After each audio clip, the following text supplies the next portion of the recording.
उसके पास ऐसी शक्ति थी कि वह मरे हुए लोगों को फिर से जिंदा कर सकता था और सूखे बेजान पेड़ों को दोबारा हरा भरा बना सकता था। लेकिन इतनी शक्तियों के बावजूद वो खुद को बूढ़ा होने से नहीं रोक पाया। अमरता की शक्ति पाने के लिए उसने एक दंतकथा जैसी तलवार बनानी शुरू की। उसे बस इतना करना था कि ग्रहण के समय उस रत्न को तलवार में जड़ दे और वो हमेशा के लिए जीवित हो जाता। लेकिन उसके युवा शिष्य कोस ने ये सब देख लिया। उसके दिल में जलन और लालच पैदा हो गया और धीरे धीरे वो अंधकार में डूब गया। जैसे ही उसका गुरु अपना अनुष्ठान पूरा करने वाला था, कोस ने अचानक उस पर हमला कर दिया। उसने उस पर एक विशाल पत्थर गिरा दिया और अमरता की शक्ति खुद के लिए छीन ली। इसके बाद उसने उसे जमीन के गहरे अंदर दफना दिया। 1000 सालों तक वो वहीं अंधेरे में कैद रहा, नफरत और बदले की आग में जलता हुआ। उस पल का इंतजार करता रहा जब वो फिर से इस दुनिया में लौट सके। बहुत समय बाद एक छोटी लड़की गलती से उसके श्रापित खूल तक पहुंच गई। अपनी जिज्ञासा को रोक न पाने के कारण उसने उसे छूने की कोशिश की। जैसे ही उसने खूल को छुआ, एक कांटे ने उसकी उंगली चुभो दी। उसकी बड़ी बहन, जो उसे ढूंढते हुए वहां पहुंची थी, वो भी उस खूल के जादू से बच नहीं पाई और उसकी उंगली भी जबरदस्ती चुभ गई। जैसे ही ये हुआ, छोटी बहन अचानक कोमा में चली गई। उसकी आंखें सफेद हो गई और काली नसें उसके पूरे शरीर में फैलने लगी। कुछ ही समय में वही असर बड़ी बहन पर भी दिखने लगा। डर के मारे वे दोनों गांव की सबसे प्रसिद्ध चुड़ैल के पास पहुंची। चुड़ैल ने लड़की के शरीर पर फैली काली नसों को देखा और तुरंत उसके बालों की एक लट काटकर भविष्य देखने की कोशिश की। अचानक घना धुआं उठने लगा और काली ऊर्जा चारों तरफ घूमने लगी। उस रात दोनों बहनों के दिमाग में एक आवाज गूंजने लगी। वो वही था जो उन्हें वापस उस केबिन में बुला रहा था। इससे पहले कि वे कुछ समझ पाती, जमीन से बेलें निकल आईं और उन्हें कसकर जकड़ लिया। उसने उनसे एक सौदा किया। वो उन्हें अपार शक्ति देगा, लेकिन बदले में उन्हें उस जादुई तलवार को लाना होगा ताकि वो खुद को आजाद कर सके और फिर से इस दुनिया में लौट सके। फिल्म की शुरुआत में योद्धाओं का एक समूह जंगल में किसी को घूमता हुआ दिखाई देता है। उसी समय इवान का परिचय होता है, जो बाकी लोगों से अलग लगता है, जैसे वह इस दुनिया का नहीं हो। वो राजा ऑरेलिया का बेटा है, जो उस राज्य का शासक है। जब वो छोटा था, तब उसे शक्तिशाली ताकतों से बचाने के लिए उसके पिता ने एक जादुई तलवार का इस्तेमाल करके उसे दूसरी दुनिया में भेज दिया था। बचपन से लेकर जवान होने तक इवान लंदन में पला बढ़ा। अब अपने पिता के आदेश पर वह अपनी असली जादुई दुनिया में वापस लौट आया है। जैसे ही योद्धा जंगल में आगे बढ़ते हैं, एक बूढ़ा आदमी उन्हें रोकता है और एक अजीब जीव के बारे में बताता है, जो गांव के जानवरों को मार रहा है और अब लोगों के लिए भी खतरा बन चुका है। वह कहता है कि उसने उस जीव को क्रिकेट मैदान के पास देखा था। ये सुनकर सभी योद्धा अपने हथियार निकाल लेते हैं और तैयार हो जाते हैं। अचानक उन पर हमला होता है। हमला करने वाला जीव देखने में एक फुटबॉल जैसा लगता है, लेकिन असल में वो एक अजीब और खतरनाक राक्षस होता है। उसके सिर के नीचे कोई शरीर नहीं है, फिर भी वो बेहद ताकतवर है। वो अलग अलग दिशाओं से हमला करता है, लेकिन आखिरकार एक योद्धा फिनिश उसे अपने बैग में कैद कर लेता है। इसके बाद वे सभी अपने शहर व्हाइट सिटी लौट जाते हैं। इसके बाद दृश्य शहर के बाजार में बदलता है, जहाँ एक छोटी लड़की भूखी हालत में खाना ढूंढती हुई घूम रही होती है। वह एक औरत की टोकरी से एक सेब चुरा लेती है और भाग जाती है। औरत उसे देख लेती है, लेकिन लड़की छिपकर एक कोने में बैठकर सेब खाने लगती है। तभी उसे पास में एक चमकती हुई रोशनी दिखाई देती है। जिज्ञासा के कारण वो वहां जाती है और एक चमकता हुआ फूल देखती है। जैसे ही वो उसे तोड़ने की कोशिश करती है, एक कांटा उसकी उंगली में चुभ जाता है और खून निकलने लगता है। उसी समय वह औरत भी वहां पहुंच जाती है, जिसका सेब लड़की ने चुराया था। लेकिन वो उसे डांटने के बजाय उसे गले लगा लेती है और उससे पूछती है कि वो कहाँ से आई है और उसके माता पिता कहाँ हैं। तभी उसकी नजर उस चमकते फूल पर जाती है। वह भी उसे तोड़ने की कोशिश करती है, लेकिन एक कांटा उसकी उंगली में भी चुभ जाता है और वह भी घायल हो जाती है। अचानक वह खूल जमीन के अंदर समा जाता है, जिससे पता चलता है कि वह कोई साधारण खूल नहीं, बल्कि एक जादुई शक्ति है। अगले दृश्य में इवान अपने जादुई घर में पहुंचता है। उसका घर उन सभी आधुनिक चीजों से भरा हुआ है जिनका वो लंदन में इस्तेमाल करता था, जैसे फ्रिज, वॉशिंग मशीन,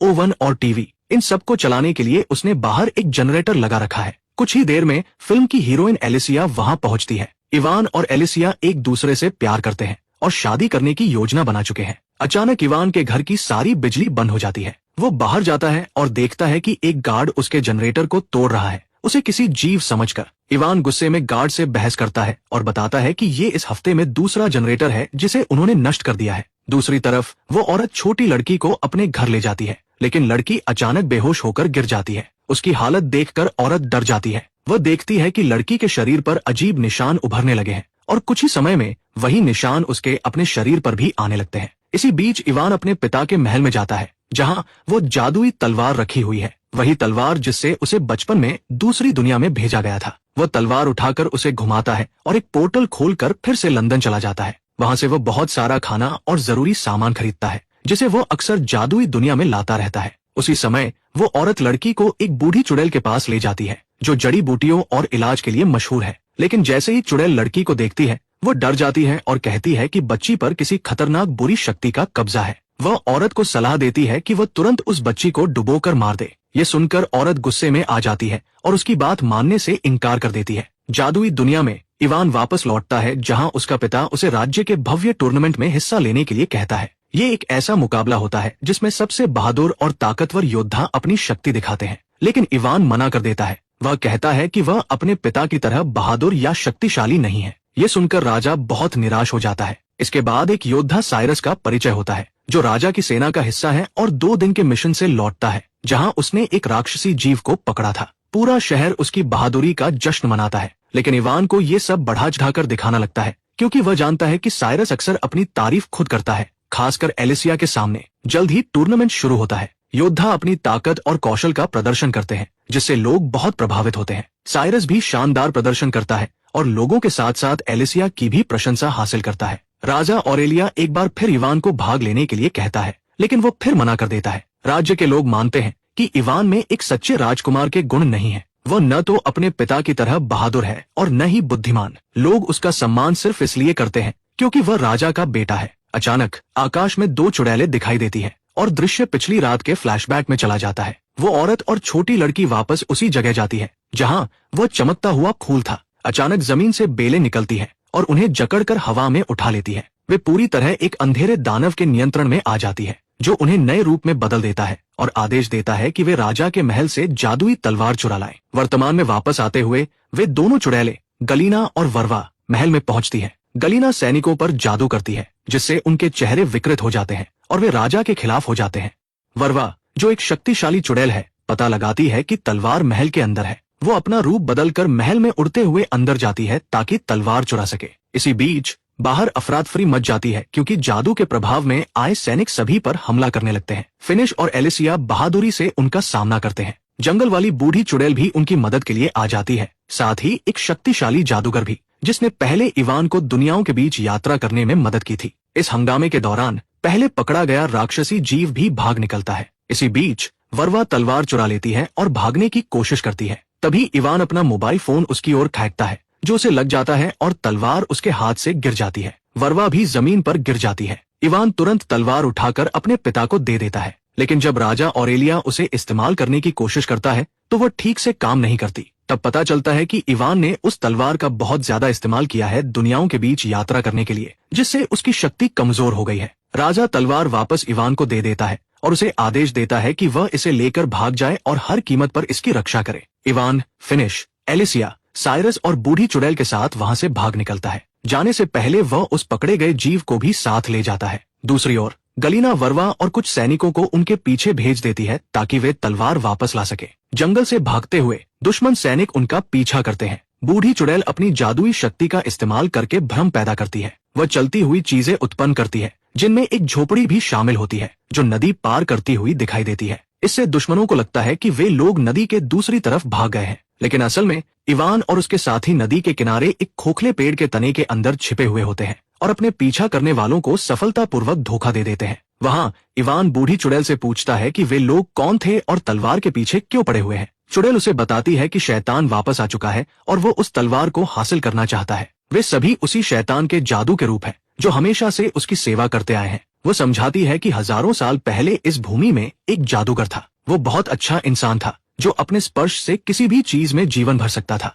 लेकिन एक दिन उसे एहसास हुआ कि वह भी बूढ़ा हो रहा है और एक दिन मर जाएगा। मौत के डर से उसने अमर होने का फैसला किया। उसने को नाम का एक प्राणी बनाया जो हमेशा उसके साथ रहता था। अमरता पाने के लिए उस जादूगर ने एक जादुई तलवार बनाई। योजना ये थी कि सूर्य ग्रहण के दौरान उस तलवार में एक जादुई रत्न जड़कर वह अमर हो जाएगा, लेकिन को ने उसे धोखा दे दिया। उसने जादूगर पर एक विशाल पत्थर गिरा दिया जिससे उसकी मौत हो गई और फिर उसी तरीके का इस्तेमाल करके खुद को अमर बना लिया। तब से वह जादूगर हजारों सालों से जमीन के गहरे अंदर दबा हुआ है, गुस्से और बदले की भावना से भरा हुआ। अब वो अपनी तलवार वापस चाहता है जो इस समय इवान के पास है। इसके बाद मेडिकल किंग वहां आता है और कहता है कि उन्हें मृत भूमि डेडलैंड जाना होगा। केवल वहीं उन्हें पता चलेगा कि उस जादूगर को कब और कैसे नष्ट किया जा सकता है। हालांकि मृत भूमि तक पहुंचना आसान नहीं है। उन्हें एक लंबा और खतरनाक रास्ता तय करना होगा। इसके बाद वे सभी अपनी यात्रा शुरू करते हैं। दूसरी ओर दोनों चुड़ैले और उनके जादुई सैनिक उस चलती हुई झोपड़ी का पीछा कर रहे होते हैं।